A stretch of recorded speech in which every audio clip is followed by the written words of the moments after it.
সবচেয়ে বরকতময় বিয়ে ওই বিয়ে যেই বিয়েতে খরচ কম। শুনতেছেন? হ্যাঁ, আমলের নিয়তে শুনেন। ফাতিমা রাদিয়াল্লাহু তাআলা আনহার সাথে সাইয়েদনা আলীর বিয়ে হলো। ফাতিমাকে যে বিষ্ণু বললেন, আলী আমার কাছে এসে তোমার কথা বলেছে, তুমি কি রাজি? ফাতিমা কোনো কথা বলে না। আবার জিজ্ঞেস করা হলো, কথা বলে না। ফাসাকাতাত, চুপচাপ। তিনবার বিশ্বনবী জিজ্ঞেস করলেন, তিনবারই চুপচাপ। আসুকুতু নিসফুর রিদা, মেয়েদের চুপ থাকা সম্মতির অর্ধেক। জোরে কোন ঠিক কিনা? কি লজ্জাবতী নারী, কিছু বলেই না। তার মানে বাবা যেটা ডিসাইড করবে ওইটাই।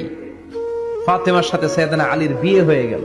সামান্য কিছু কাপড় পেয়েছেন, সামান্য কিছু দিরহাম পেয়েছেন, সামান্য কিছু মহরানার বিনিময়ে বিশ্বনবীর কন্যা সাইয়্যিদাতু নিসাই আহলিল জান্নাহ, সব নারীদের সর্দারিনী, যে ফাতেমা জান্নাতের দরজার ভেতরে ধাক্কা না দিলে কোনো নারী জান্নাতে প্রবেশ করতে পারবে না।